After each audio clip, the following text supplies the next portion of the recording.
بنادم اللي فيه الغيرة والحسد تيعيش في واحد الجحيم. الغيرة هي واحد الخدعة خطيرة دارها المجتمع باش كتخليك مركز غير في الناس واحد آخرين، باش ما كتشوفش راسك بصح شنو ناقصك، وكتنسى عيوبك والاشياء المهمة اللي خصك تبدل في حياتك. المجتمع وحتى العائلة كل شيء يحافظ على هذه اللعبة، ولاو الناس تيعيشوا بالمقارنات. من الصغر رباونا نقارنوا راسنا بالاخرين، هذا فوق مني، هذا تحت مني.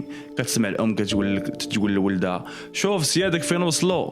المجتمع تيقول لك خصك تكون احسن من فلان وحسن من فرتلان. بعض المعلمين في المدرسه كيديروا الفرزيات ما بين التلاميذ، حتى كتكبر فيك الغيره والحسد والايغو ديالك كيعجبو هادشي.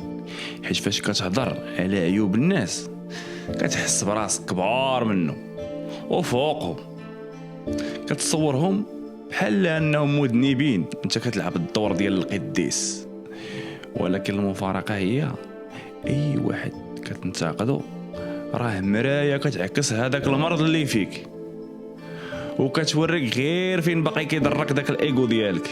وتضييع الوقت في عيوب الناس راه اكبر مضيعه للطاقه. نهار توقف تقارن راسك مع الناس، ديك الساعه غادي تحس بواحد الحريه حقيقيه.